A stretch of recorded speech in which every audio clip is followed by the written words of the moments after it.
Hello, hello, hello, everybody, and welcome back to the Profitable Private Practice Podcast.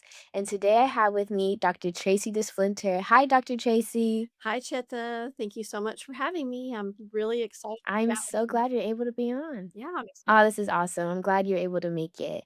So, before we get started, could you go ahead and give us a 60-second introduction of yourself just for people you know who haven't heard of you before? Yes, my name is Dr. Tracy Desplinter. I am an OBGYN. I have been for 25 years, so I'm board certified in OBGYN. More recently, I've become certified as a practitioner by the Menopause Society, and I have also obtained board certification in obesity medicine. I have a new direct care private practice devoted to comprehensive care of women in midlife. So, for hormonal and metabolic health, I'm the go to person here. I'm in Houston, Texas, in North Houston, actually, in Mhm. the suburbs. And I serve women all throughout Texas via telemedicine. I also have Mm, in that's person awesome. visits for local patients. I have 2 daughters on a personal level. I have 2 daughters. One is a medical student in her 3rd year in Houston, and the other is in graduate school at Northeastern University in Boston. Wow, that is awesome. That's amazing. I heard Houston and then I just started smiling. I've been to Texas so many times. I love Texas so much. So like if I ever go anywhere, it's most likely going to be in Texas. So Ah, that's good to it's hear. nice to know that that's where you are. Maybe the next time I come, I'll come say hi. I hope you Maybe. will. I'm gonna hold it. That would make my day. Okay. Okay. I'll tell my mother that's gonna happen. Okay. So now I was doing a little fact checking because I like to do fun facts before we get started, kind of to just break the ice. And I read that you're actually a scuba diver. Yes, I Yes. am an avid scuba diver. Since I've had an empty nest, I have picked that hobby back up. It was something that I learned to do way back when I was in college, and then I didn't do it for years. Always wanted to. And so for the past few years, I have been scuba diving every chance I get. I've been to some really cool places and seen lots of really neat underwater sea life. That is awesome. So could you tell us a little bit about the first moment that you entertained the thought of becoming an entrepreneur or when you first started your practice? Yes, great question. It was actually really late in my career. I've been employed my whole career, most recently for the past 15 years with a big hospital system, and I really thought I would retire from there. But there were some changes in the system that made the culture such that it wasn't a healthy place for me to continue to stay. I also have some Mhm. health issues that are minor now, but I don't want them to get worse. So I needed to look for a mode of practice that was a little more um, conducive to a healthy lifestyle. So instead of being awake few times a week all night taking care of patients, I moved to a gynecology focused practice so that I can sleep and exercise and eat healthy and work when I'm working. Okay, that's good. That's awesome. And so now you mentioned that, you just recently started the practice. So could you tell us a little bit about some of the challenges that you had to face between that time where you entertained the thought and the time where you started your practice? Yes, there were a lot. I've learned that creating the whole infrastructure for a practice is really more daunting than I would have imagined. So there are lots of different there's website creation and um, finding a focus for the business and a niche that's needed, and it's also a passion of mine that making all those things um, work out together. And then there are lots of different platforms that need to communicate with each other digitally, and that was probably my biggest challenge was coming up with an electronic record, and a bill one that had billing platforms so that people have a way to pay for their visits, and then having the website functionality so that people can do online scheduling and the conveniences that we've come to expect. Being on the other side of that and trying to make those conveniences available to people was probably my biggest challenge. Mm. So how were you able to overcome it? Well, I thought I was going to do a micro practice, which I would have no employees. It would be just me. And that was a big eye Mm. opener. I quickly realized that I needed help with the technology aspect. So that's the start of my rockstar team. And I have a really amazing executive assistant who's great with technology, and she can take my ideas and actually put them into practice, into play. She can make them work. So she has helped me figure out which platforms we need and how to make them communicate with each other. And that's been a lifesaver. That is amazing. So you mentioned your rockstar team. So could you talk a little bit more, about the dynamics of your team? What specific things did you have to do to create the rockstar team, even hiring people, etc.? So I only have one person besides myself on my team so far, but Okay. she is moving from part time to full time at the beginning of April because we are Mm, growing and her role is expanding. It started by something just as simple as the business before the business, where I was planning to send a weekly newsletter out and trying to figure out what kind of platform or CRM to use to manage the email distribution list. Um, and to make that connect with the website, my landing page where patients were providing or women were providing their email addresses. So I was kind of banging my head on the wall, having no idea how to do this very simple thing. And I decided that I needed to take a walk. I walked about halfway down the block. And about halfway down the block, I realized I need a young person. I need a young person who's smart and motivated and who needs some extra hours at work. And I realized that I actually knew somebody who was in another part of Houston who met all that criteria.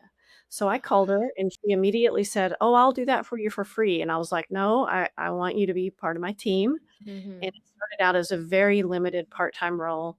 And then since then, her role has expanded, she's made herself indispensable, and she's helping me with lots of other pieces of technology and with, answering the phone and responding to, email requests and text message requests from potential patients and from patients. mm. That is awesome. That rockstar team. It may just be Yes, one person, but that doesn't mean it's not, that's awesome that you're just starting out, but you already have, that person that's able to fill that role for you.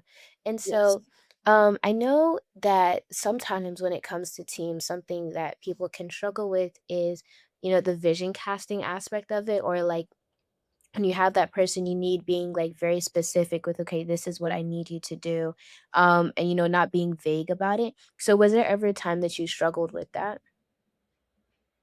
Um, Actually, I just talked to her from the very beginning, and as her role has expanded, I've told her, if I seem stressed, it's not at you, and I definitely Mhm. don't mean to point it at you. And she's pretty thick-skinned, and we treat each other respectfully, and she's very good at accepting feedback. So Okay. I've just been frank with the feedback when something needs to change or it's not quite how I want our message to sound. And she's been receptive to that so far. So I think the key is communication Mhm. and both parties being willing to communicate openly. So we have done well in that regard. That's awesome. And so I know, we're talking because your practice is, kind of new. But could you tell us about some of the things that I know you're in the business school and you joined the business school before your practice started. So what were, let's do top three things that you learned that you were able to use when opening your practice? Wow, top three is hard because I've learned so many things in the business school. I'm so thankful for it. So I think learning how to get out of the comfort zone to be present and visible on social media, kind of coming out of obscurity. Mm, That was a big one. Um, Lots of tips on the newsletter, and which has been key to building so social media was key to building the database list for the email, and then the newsletter going out has been key. The call to action has been, join our practice or schedule a meet and greet, and so all of those things kind of building upon each other. The most important aspect for me of the business school that's helped me the most is the community. So mhm, the culture is so collaborative and helpful, And the other doctors who are in the business school and have been in it longer have been extremely helpful to me. And then also the people who joined around the same time as me that were in the business before the business, we have been sounding boards for each other. And that Mhm. part has been really helpful. Mm, that is awesome. That is amazing.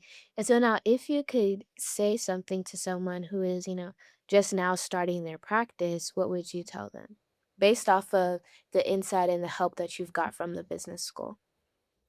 I think I would remind them that they've done a lot of hard things before. Mm, This is just another thing that we're not born knowing how to do, but that we can absolutely learn. And as many challenges as there are, and as scary as it can be, we've done harder things and mm, been successful at them. and been successful at them. That is Mhm. awesome. And now let's talk about your wins. Since you started your practice, let's do your top three tangible wins. And I would also like to know about, like the people who have been coming into your practice since starting. So, the top one that comes to mind is just the really strong start that we have had.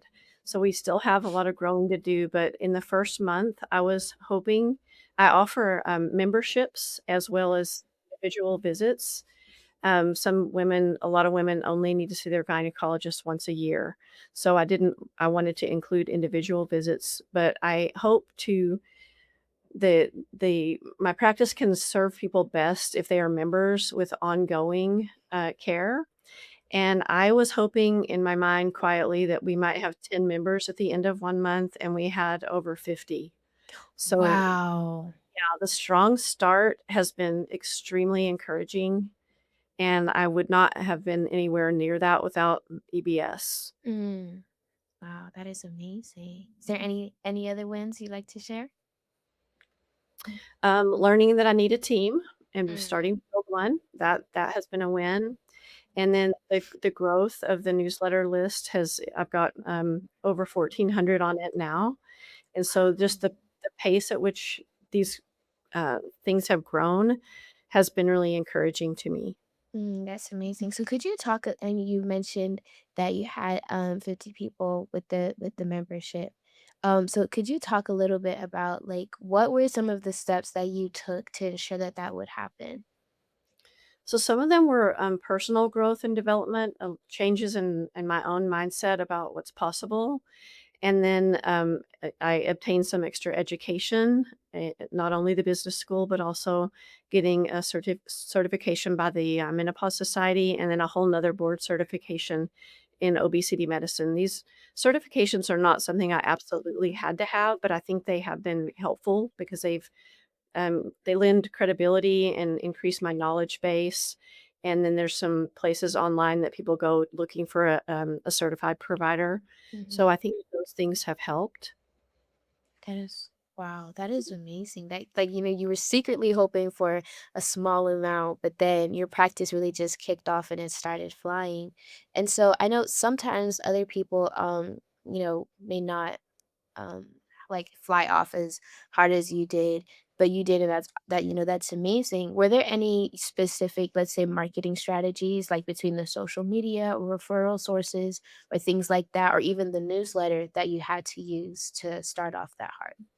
I think all of those things, and then I also think that I had a little bit of a head start because I've been in practice in the same area for about Mhm. 20 years. So a Okay. lot of the patients that are new to my practice now are not actually new to me. Mhm. But my office is in an area that's just a little bit outside the area where I have practiced most for the last 15 years, Mhm. and so I'm drawing in some, patients who are new from a little bit different area of Houston. So we have Okay. a mix, but I think I had a really big head start by having sort of already having a personal brand just by virtue of the fact that I've been in practice here for a long time. Wow, that is amazing. So how has the newsletter helped with the brand building as well?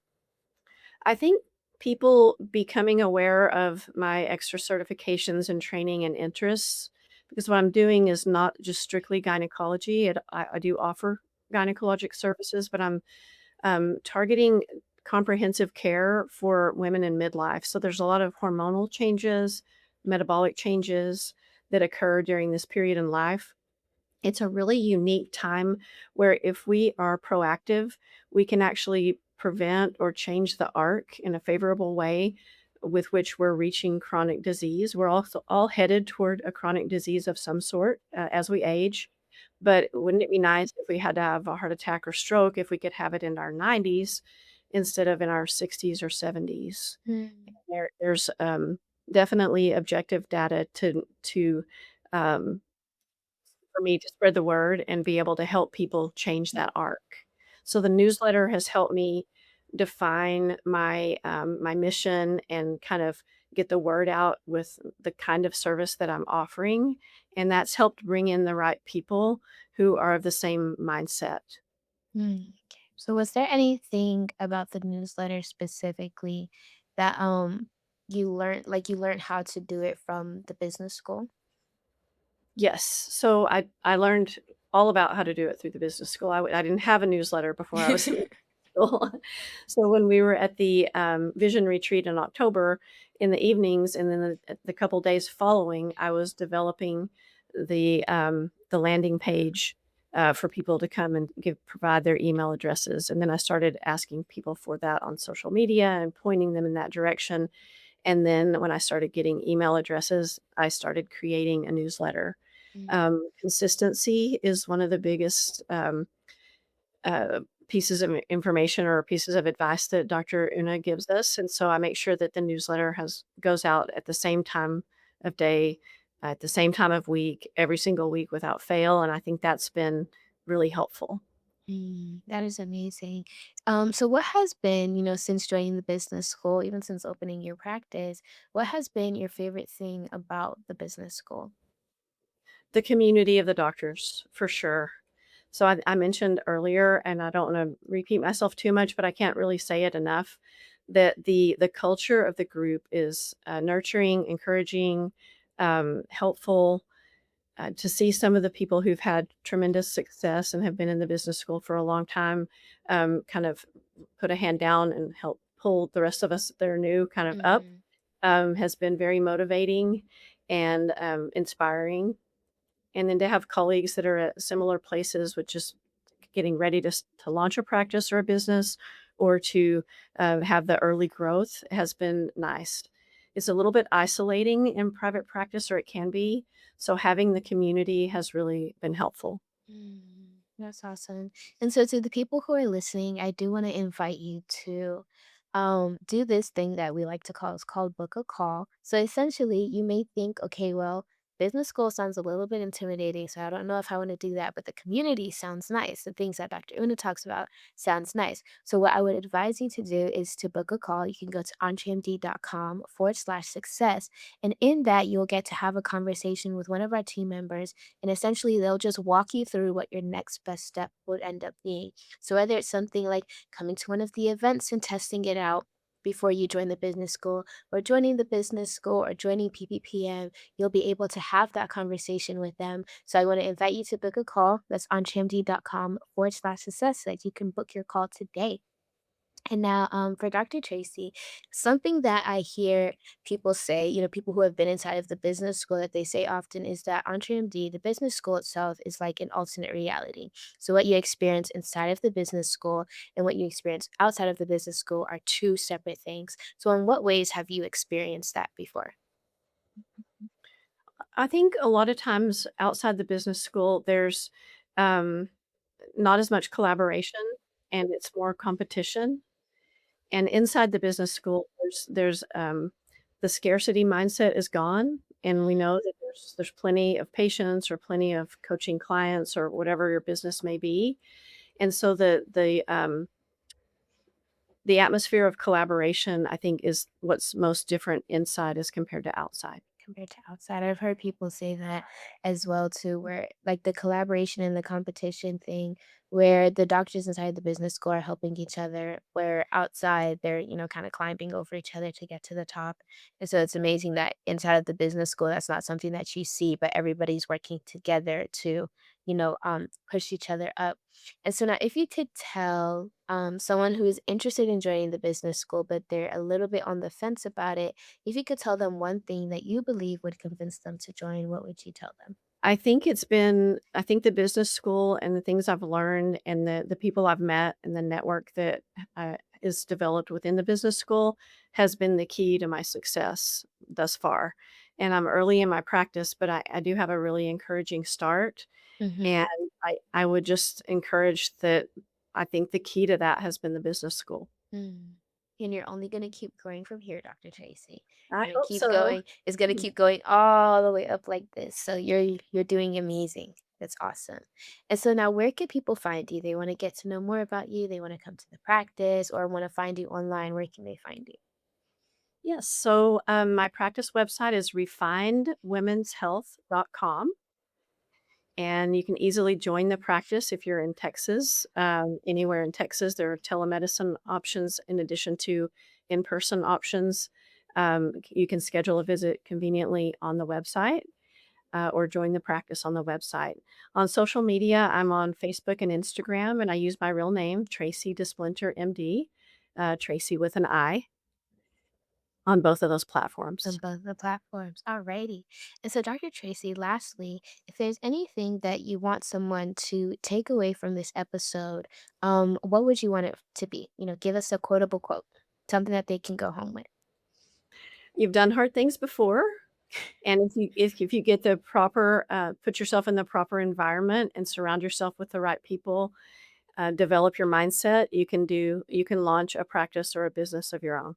Can launch a practice of your business of your own. Don't forget you've done hard things before. I like that. I'm gonna put that on a sticky note and put it on my wall. But thank you so much, Dr. Tracy. It has been an absolute pleasure interviewing you. And to everybody who is watching, as I like to say, make sure that this is not your best kept secret. So if you feel like there is something that was shared in this podcast episode today that you feel like someone that you know, a private practice doctor that you know, absolutely needs this, then don't hesitate to share this with them.